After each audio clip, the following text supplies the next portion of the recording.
Hi friends. తాను దూర సందు లేదు గాని మెడకొక డోలంట.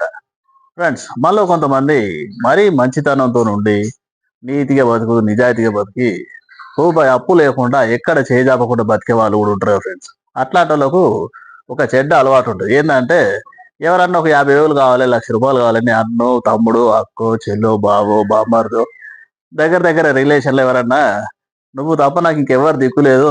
నువ్వు ఇయ్యాల 50,000 ఇప్పియాల్సిందే, 1,00,000 ఇప్పియాల్సిందే" అంటే వట్టి తియ్యటి మాటలకు నాని డబ్బులు ఇప్పించే వాళ్ళు ఉంటారు ఫ్రెండ్స్.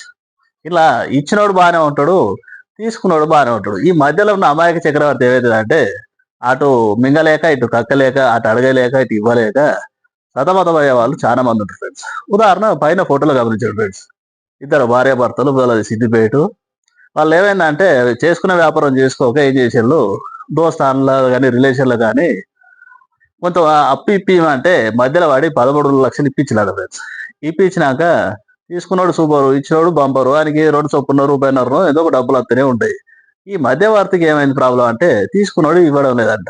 ఇవ్వకపోగా తిరిగి, తిరిగి, తిరిగి అప్పులు ఇచ్చినోళ్ళంతా వీళ్ళ ఇంటి చుట్టూ తిరిగి నానా రభస చేసే వరకు ఏం చేసిళ్ళు, మనసులో పట్టక భార్యాభర్తలు మందాగి వాళ్ళ పాపకు కూడా మందాగి చనిపోయింది ఫ్రెండ్స్.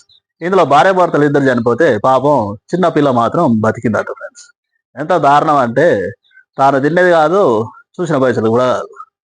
ఇచ్చినోడు ఇచ్చిండు కానీ తీసుకున్నోడు ఇవ్వక ఖచ్చితంగా లాస్ట్‌కు వీళ్ళ అలసత్వం వల్లనే పాపం భార్యాభర్తలు ఇద్దరు చనిపోయారు ఫ్రెండ్స్. వాళ్ళ వయసు కూడా పెద్ద ఏం కాదు. ఇద్దరు కలిసి 30 సంవత్సరాలు దాటినోళ్ళు మాత్రమే. చూసారా ఫ్రెండ్స్ ఇక్కడ ఎంత మంచి రోజైనా, ఎంత మంచోడైనా అసలు మధ్యవర్తిత్వం పట్టించుకోవద్దు ఫ్రెండ్స్. ఒకప్పుడు 20 ఏళ్ల కింద అంటే మధ్యవర్తిత్వం అంటే ఖచ్చితంగా బాండ్ రాసి ఇచ్చినట్టు ఉండేది. ఒక చిట్టి షూరిటీ అని కాకుండా ఏ కాగితం కత్వ లేకుండా ఆ రోజులలో వేల వేలు ఇచ్చినా కూడా గ్యారెంటీగా పైసలు ముట్టేది. ఇప్పుడు అంత మంచి రోజులు లేవు ఫ్రెండ్స్. ఎప్పుడు కానీ మధ్యవర్తిత్వం అసలు తీసుకోకండి. తీసుకుంటే తగు జాగ్రత్తలు తీసుకొని మాత్రమే ఇప్పించండి కానీ గుడ్డేద్దు చేనులో పడ్డట్టు చేయకండి ఫ్రెండ్స్. Thank you friends. ఈ వీడియో నచ్చితే లైక్ చేయండి, షేర్ చేయండి, ఫాలో చేయండి.